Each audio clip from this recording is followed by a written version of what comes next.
que falamos desde o início. Obrigada.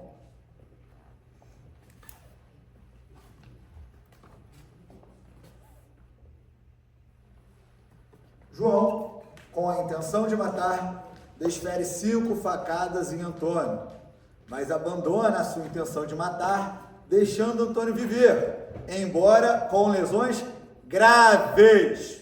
Senhores, o Ministério Público veio aqui, falou, e ele não conseguiu superar o exemplo dado pelo doutrinador. Não sou eu, defesa, falando. Por isso eu faço questão de toda a sustentação, a gente vir munido de elementos extra defesa. Porque aqui vem esse papo. A defesa quer enganar. A defesa está sendo paga pelo réu. A defesa quer ludibriar os senhores para buscar impunidade. Senhores, não sou eu falando. É o promotor de justiça dizendo que quando a pessoa desiste de praticar o crime, ela não pode ser responsabilizada pela tentativa. E aqui a gente vê a convicção do promotor falando que tira o hospital, vamos ver o que dá? O que daria, senhores? Lesão corporal seguida de morte.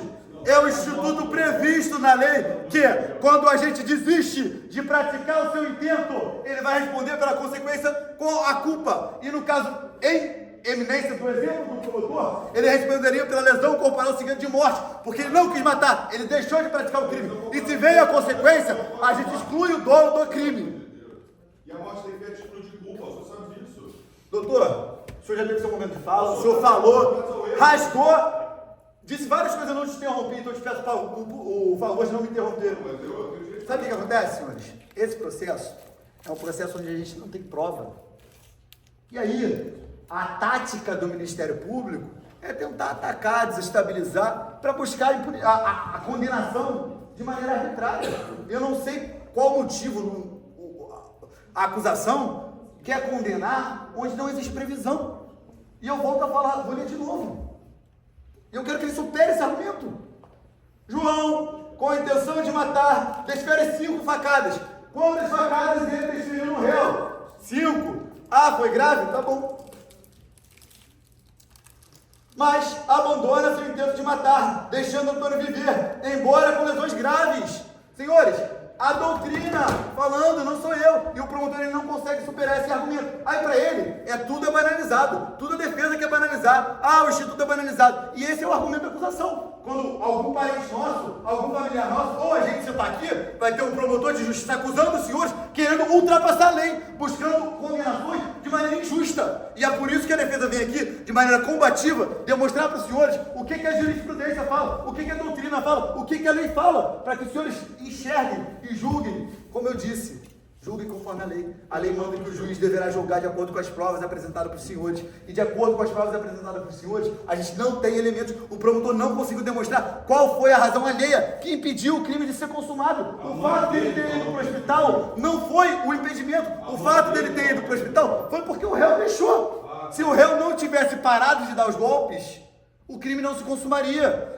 Aí, vamos lá, vamos mais além, doutor. Talvez o doutor precise ler a doutrina para o senhor melhorar a sua sustentação. O senhor está dizendo que eu não sei de doutrina, doutor. Vocês estão aqui falando que fora vamos lá. Quem te mata não aparece. Elementos.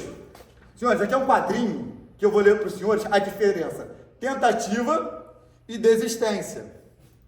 Tentativa, início da execução. Teve. Não consumou por circunstâncias alheias à sua vontade.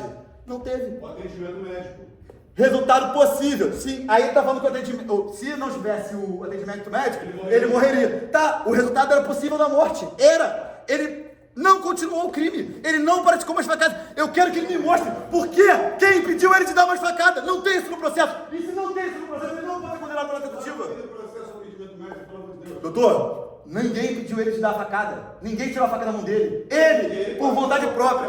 Aí o doutor vem aqui e fala para os senhores aqui assim: facada então não vai ter mais tentativa. Vai. Se alguém pedir ele de consumar o crime, tem tentativa. Num processo onde o réu dá 2 facadas e alguém toma a facada da mão dele, ou a polícia chega, ou alguém mobiliza ele, isso vai ter tentativa, porque a razão alheia foi pedida. O doutor ele quer trazer a consequência do fato, e isso não afasta aqui a desistência. A desistência ela é clara, ela está aqui, dita. Ele prevê a possibilidade, ele previu que ele ia morrer, mas ele desistiu. E a partir do momento que ele desiste, não tem mais que é inadmissível inventar conceito jurídico onde não existe, falando que lesão grave afasta a desclassificação. Também não tem essa previsão legal. A doutrina fala que a desistência voluntária, ele prevê o resultado, mas ele desiste de dar continuidade, senhores. E eu volto a dizer, em nenhum momento eu interrompi a fala do doutor. Ele falou, eu estava inconformado com o que ele estava falando, mas em respeito aos senhores, eu não interrompi, porque eu entendo que os senhores são os detentores da prova e precisam entender o que está sendo dito pelas partes. Ele falou o que ele quis.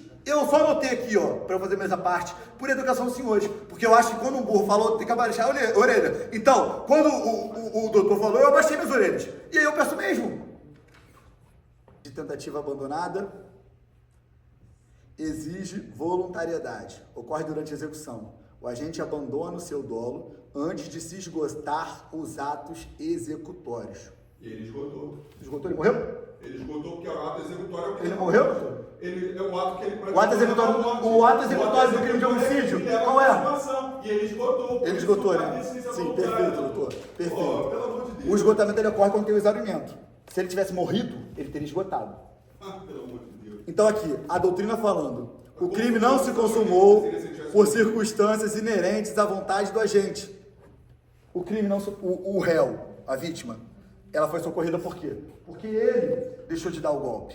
Mas, que eu acho que ficou claro para os senhores que, ainda que ele quisesse matar, ainda que essa versão dita por ele não fosse verdade, como o promotor sustenta, ainda que ele foi em casa, pegou a faca, foi para cima dele e deu várias facadas, ele não continuou. Ele viu a vítima caída e isso é unânime, a própria vítima fala. Eu não vou botar o vídeo ali para os senhores de novo, mas ele falou, eu caí no chão, ele me viu e ele correu.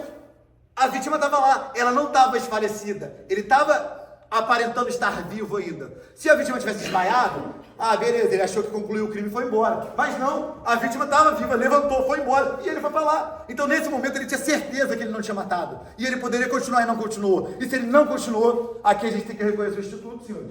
Isso aqui está... Não, é o... Não, o relevante valor social moral vivo, após a injusta provocação da vítima. Me pega o código não.